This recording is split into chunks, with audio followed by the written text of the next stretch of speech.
Standard 6th math subject chapter 9 problem set 24 सिखाने से पहले, मतलब HCF and NCM find out करने से पहले, एचसीएफ मतलब क्या? तो एचसीएफ मतलब हाईएस्ट कॉमन फैक्टर्स। एचसीएफ मतलब क्या, ये समझ में आने के लिए मैं तुम्हें और एक सीधा सिंपल सा एग्जांपल बताती हूँ। व्हेन वी डिवाइड 16, जब हमें 16 को डिवाइड करना है तो हम 2 से डिवाइड कर सकते हैं, divide by 2, divide by 4, divide by 8, divide by 16। सबसे 16 को डिवाइड होगा। जैसे 2 से अगर हमने डिवाइड किया 16 को तो 2 8 जा 16, मतलब रिमाइंडर 0 आना चाहिए। रिमाइंडर क्या आना चाहिए? 0। तो यहाँ से 2 से डिवाइड हो रहा है। अगर हम 4 से डिवाइड करते हैं 16 को तो 4 4 जा 16, फिर से 0 आ रहा है, बराबर। 8 से किया तो भी 8 2 जा 16, रिमाइंडर 0 ही आएगा। उसी तरह से व्हेन वी डिवाइडेड 12, जब हम 12 को 12 को डिवाइड करते हैं तो 2 से डिवाइड होगा, 3 से भी डिवाइड होगा, 4 से भी डिवाइड होगा, 6 से भी डिवाइड कर सकते हैं और 12 से भी डिवाइड कर सकते हैं। तो अभी ये 16 और 12 इन दोनों नंबर को जो डिवाइड होते हैं, यहाँ पे 2 4 8 16 को और 2 3 4 6 12 को, तो यहाँ में मैंने अगर कॉमन फैक्टर ढूंढे तो दोनों में 2 है, 16 को भी 2 से डिवाइड होता है और 12 को भी 2 से डिवाइड होता है और 4 दोनों जगह पे दिखाई देते हैं। तो कॉमन फैक्टर इसके हो गए 2 एंड 4। इसका मतलब क्या कि 16 को 2 से भी डिवाइड होगा और 4 से भी, और 12 को भी 2 से डिवाइड होगा और 4 से भी, मतलब दोनों के ये कॉमन फैक्टर है।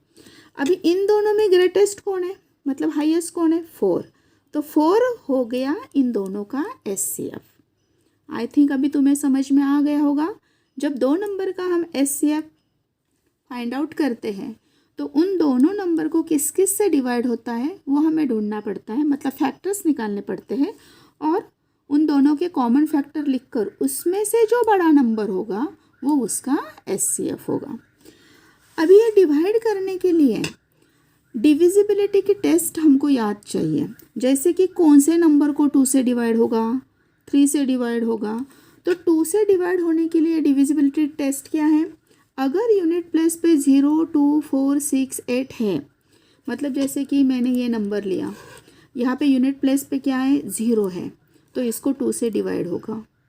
अगर मैंने ये नंबर ले लिया, यूनिट प्लेस पे 4 है, तो इसको भी आँख मूंद के हम 2 से डिवाइड कर सकते हैं। उसी तरह से डिविजिबल बाय 3 से किस किस को डिवाइड कर सकते हैं हम? तो जैसे कि मैंने ये 45 नंबर लिया, तो ये 45 के जो नंबर है, जो डिजिट है 4 एंड 5, इसको मैं प्लस करूँगी, 9 हो गए। 3 के टेबल में 9 आते हैं, तो 45 को 9 से डिवाइड होगा। उसी तरह से अगर मैंने बड़ा नंबर ले लिया 777, मैं हर एक डिजिट का प्लस करूँगी, प्लस आ रहा है 21 भी 3 के टेबल में आते हैं, तो 777 को भी मैं आँख बंद करके 3 से डिवाइड कर सकती हूँ। तो ये टेस्ट बच्चों याद रखना बहुत ज़रूरी है। डिविजिबल बाय 4, यहाँ पे अगर बहुत बड़ा नंबर है, जैसे कि 4 डिजिट का नंबर है, तो हमें सिर्फ लास्ट के 2 डिजिट नंबर देखने हैं। अगर लास्ट के 2 डिजिट को, जैसे 4 1 जा 4, 4 2 जा 8, यहाँ पे भी 24 है, 4 के टेबल में 24 आ रहे हैं, मतलब अगर लास्ट 2 डिजिट को 4 से डिवाइड होता है तो उस पूरे नंबर को भी 4 से डिवाइड होता है। 5 की टेस्ट क्या है? अगर यूनिट प्लेस पे 0 5 है तो उस नंबर को हम इजीली 5 से डिवाइड कर सकते हैं। 9 की जो डिविजिबिलिटी टेस्ट है वो सेम 3 के डिविजिबिलिटी टेस्ट के जैसा ही है, कि जो भी नंबर आपको दिया है उसके डिजिट को प्लस करो। जैसे कि 198 है, मैंने 1 + 9 + 8 किया, 18 आ गए, 18 9 के टेबल में आ रहे, तो 198 को भी 9 से डिवाइड होगा। जैसे कि 7578 है, तो मैं इन सारे डिजिट की प्लस करूँगी। 27 9 के टेबल में 27 आ रहे हैं, तो इस पूरे नंबर को 9 से डिवाइड होगा। तो ये सारे टेस्ट आपको याद रखने हैं। अभी वो क्यों याद रखने हैं ये अभी आपको पता चल जाएगा।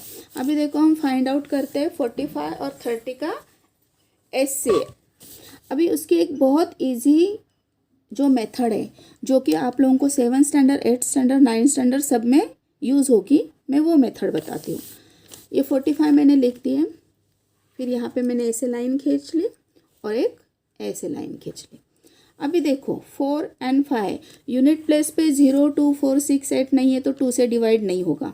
मैं इन दोनों की प्लस कर देती हूँ। 4 और 5 हो गए 9, 3 के टेबल में 9 आ रहे हैं, इसका मतलब इसको 3 से डिवाइड कर सकते हैं। तो देखो 4 3 1 ज़ा 3, एक बचा, 3 5 ज़ा 15। अगर आपको ऐसे डिवाइड नहीं आ रहा है डायरेक्टली तो आप ऐसे भी डिवाइड कर सकते हैं। 3 1 ज़ा 3, 4 में से 3 गया 1, ऊपर से लिया 5, 15, 3 5 ज़ा 15। बच्चों याद रखो रिमाइंडर 0 ही आना चाहिए। तो ये 15 आंसर आप इधर लिख सकते हो। अभी 15 को फिर से 3 से डिवाइड होगा, 3 5 ज़ा 15। अभी 5 को किससे डिवाइड होगा, 5 से, तो यहाँ पे 5 लिखूंगी मैं, 5 1 ज़ा 5। तो जब तक 1 आता है तब तक हमें इसको डिवाइड करते रहना है। तो हम यहाँ पे क्या लिखेंगे, FACTOR, factor of 45। Factor of 45 क्या आ गए, 3 3 5। तो यहाँ पे मैं लिखूंगी मल्टीप्लाई का साइन, 3 3 5। अभी फिर से मैं 30 का करूँगी, लास्ट में 0 है तो 2 से डिवाइड होगा, 2 1 ज़ा 2, एक बचा, 2 5 ज़ा 15। अभी 15 को किससे होगा डिवाइड, 3 से, 3 5 ज़ा 15। अभी 5 को किससे होगा, 5 से, 5 1 ज़ा 5। अभी मैं फैक्टर ऑफ 30 कितने हो गए, 2 × 3 × 5 बराबर। अभी इन दोनों में से हमें कॉमन फैक्टर निकालने हैं। कॉमन फैक्टर क्या है, दोनों में 3 है, यहाँ पे 5 है, तो देयरफॉर HCF कितना आ गया, इन कॉमन फैक्टर का हम मल्टीप्लाई कर देंगे तो ये हो गया इसका HCF। मतलब 45 और 30 का HCF हो गया 15। इसका मतलब क्या है, 15 ये ऐसा नंबर है, तो बच्चों इसका मतलब क्या है, HCF मतलब ये 15 ये ग्रेटेस्ट नंबर है कि 15 ये एक ऐसा नंबर है कि जिसको 45 से भी, मतलब 45 को भी डिवाइड हो सकता है और 30 को भी। देखो 15 1 ज़ा 15, 15 2 ज़ा 30, 15 2 ज़ा 13 एंड 15 3 ज़ा 45। मतलब 15 वैसे देखा जाए तो दोनों को 5 से भी डिवाइड हो सकता है और 15 से भी डिवाइड हो सकता है, तो बड़ा नंबर कौन सा है, 15। तो HCF ये इजी मेथड है HCF निकालने की, जो कॉमन फैक्टर को हम मल्टीप्लाई करके निकाल सकते हैं। अभी ये फिर से अगर ये समझ में नहीं आ रहा है तो अभी एक सेकंड सम भी देख लो। 16 लास्ट में 6 है, 2 के टेबल में आ रहे, 2 8 ज़ा 16, 2 4 ज़ा 8। अभी 4 को डिवाइड करेंगे, 2 2 ज़ा 4, फिर से 2 1 ज़ा 2। अभी 48 को भी देख लो, 2 से ही डिवाइड होगा, 2 2 ज़ा 4, 2 4 ज़ा 8, फिर से 2 से डिवाइड होगा, 2 1 ज़ा 2, 2 2 ज़ा 4, फिर से 2 से डिवाइड होगा, 12 को, 2 6 ज़ा 12, क्योंकि 1 2 के टेबल में नहीं आता है इसलिए हमें दोनों नंबर देखने पड़ेंगे। फिर से 2 से डिवाइड होगा, 2 3 ज़ा और 3 1 ज़ा 3। अभी हम फैक्टर लिखेंगे, फैक्टर ऑफ 16। 16 के फैक्टर क्या है, 2 × 2 × 2, 4 बार 2 है। फैक्टर ऑफ 48, 48 के क्या है, 2 × 2 × 2 × 3 ये।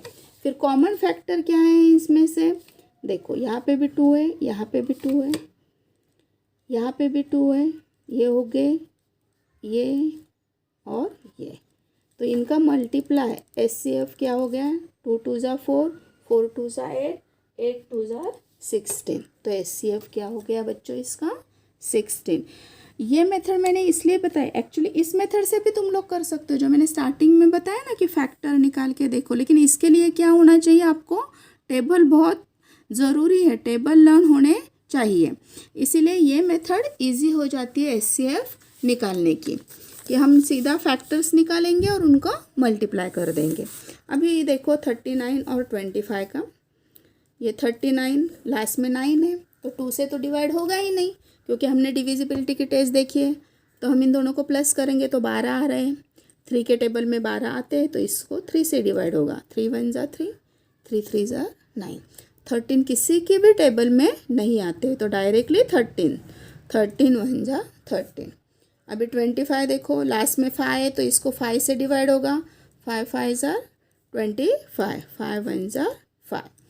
अभी यहाँ पे फैक्टर लिखूँगी मैं, फैक्टर ऑफ 39 क्या हो गया। एक्चुअली सब में 1 भी लिखना बहुत ज़रूरी है। फैक्टर जब लिखते हैं तो पहले 1 भी लिखना है, उसके बाद 3, इसके बाद 13। फैक्टर ऑफ 25 पहले 1 भी लिखूँगी मैं। पहले दो सब में मैंने नहीं लिखा है क्योंकि वहाँ पे ज़रूरत नहीं थी, यहाँ पे ज़रूरत है। तो इसमें कॉमन फैक्टर अगर हमने ऐसे लिखे तो कुछ भी नहीं है, इसीलिए यहाँ पे 1 लिखना ज़रूरी था। तो कॉमन फैक्टर क्या हो गया 1, इसीलिए इनका HCF भी क्या हो गया 1, क्योंकि इसको 1 से डिवाइड हो सकता है इन दोनों नंबर को। अभी और देखो, थोड़ा बड़ा नंबर लेते हैं हम लोग, 120। लास्ट में क्या है 0 है तो 2 से डिवाइड होगा। 2 6 ज़ार 12, 0 वैसे के वैसे, फिर से 2 से, 2 3 ज़ार 6, 0, 2 1 ज़ार 2, 1 बचा, 2 5 ज़ार 15।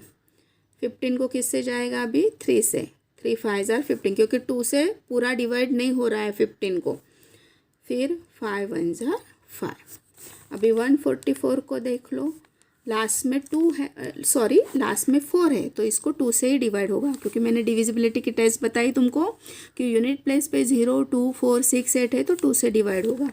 तो देखते हैं, 2 7 ज़ार 14 और 2 2 ज़ार 4, फिर से 2 से डिवाइड होगा। पहले 7 को करेंगे, 2 3 ज़ार 6, 1 बचता है तो 12 हो गए, 2 6 ज़ार 12, फिर से 2 से जाएगा डिवाइड, 2 1 ज़ार 2, 2 8 ज़ार 16, फिर से 2 से, 2 9 ज़ार 18।